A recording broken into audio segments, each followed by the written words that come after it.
everybody, I'm Tom Vasel, and welcome to the Dice Tower. Today I'm talking about 7 great games to get you in the mood for Las Vegas.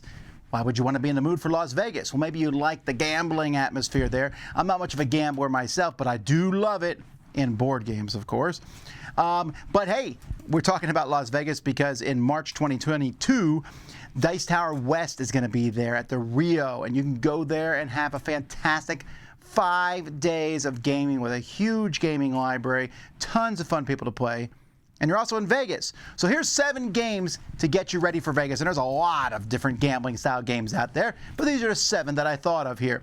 Number 7 is Yahtzee Free For All. Now Yahtzee itself feels like a gamble, right? Roll the dice, re-roll them twice, and there's a lot of good versions of Yahtzee. I personally like Triple Yahtzee, which you don't need another version of Yahtzee, you just play it 3 times. But hey, the point of it is, Yahtzee Free For All I like because you're trying to roll combos and steal cards from other people. It has more of an interactive nature than the other ones. It's actually also designed by Richard Borg, famous for Memoir 44 and other games.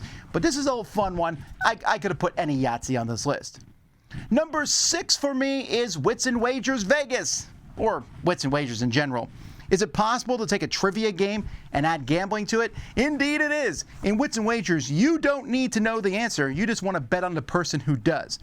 In this game, you're asked numerical answers, like what percentage of Americans have 2 cell phones? Something like that. And then you guess, and the person who's closest to the answer without going over wins, but most of the points come from betting on who you think is correct and getting better odds, because the farther they are from everyone else's answers, the more their odds increase. It's really fun, and the Vegas version's a fun one. Number 5 is Camel Up. Now, you could put a whole category in here of betting on horses games. There's a lot of them. There's a lot of games where you bet on horses. In fact, almost every horse racing board game involves gambling to some degree. This one, you're doing it on camels. Why? Who knows? But there's a bunch of camels that are racing around, jumping on top of each other, and you are betting on which one's going to be ahead at any particular round and also at the end of the game. It's silly, it's fun, it works for really large groups. I have yelled in laughter and amazement louder in this game than almost any other. So much fun. Camel Up. Then number 4 is Las Vegas. This one feels a little obvious. I actually like the newest version, the Las Vegas Royale version, but in Las Vegas you're rolling dice, looking at the numbers you rolled, and then placing them on different spots on the board. Having the most dice on a certain spot will give you money, and there's different money at the different spots. That's all it is. It's a very simple game, has been nominated for a lot of awards, and it's really easy to teach and play, and still gives you that come on as you roll the dice feeling.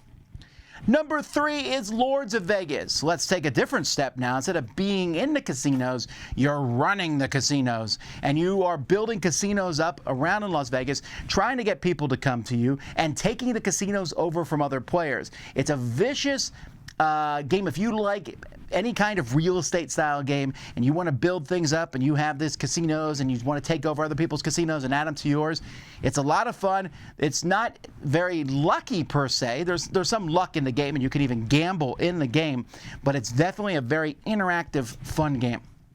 Number 2, Vegas Showdown. Another game where you're building a casino. In Vegas Showdown, you are building one casino. It's your casino, and you're auctioning off for different things to put in there. Do you want to put in more slot machines to bring in some cash, but also restaurants to bring in the people, or special things like a sports book and things like that?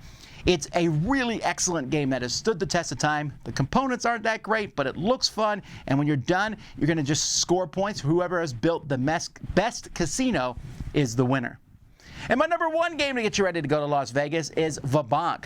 Newly reprinted, just coming out now. This is the game that actually put this into my mind. I was playing the new version of it. In Vabank, you are running around a circle of tables, gambling at them, and trying to cheat off other people who are gambling at them.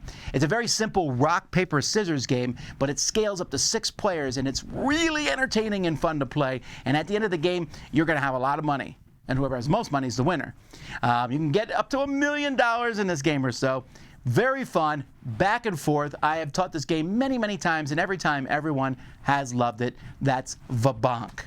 And that, folks, are 7 games to get you in the mood for Las Vegas. What did I miss? Let me know in the comments. Come to Dice Tower West and meet us there this coming March. Until then, I'm Tom Vasel, and you've been watching the Dice Tower.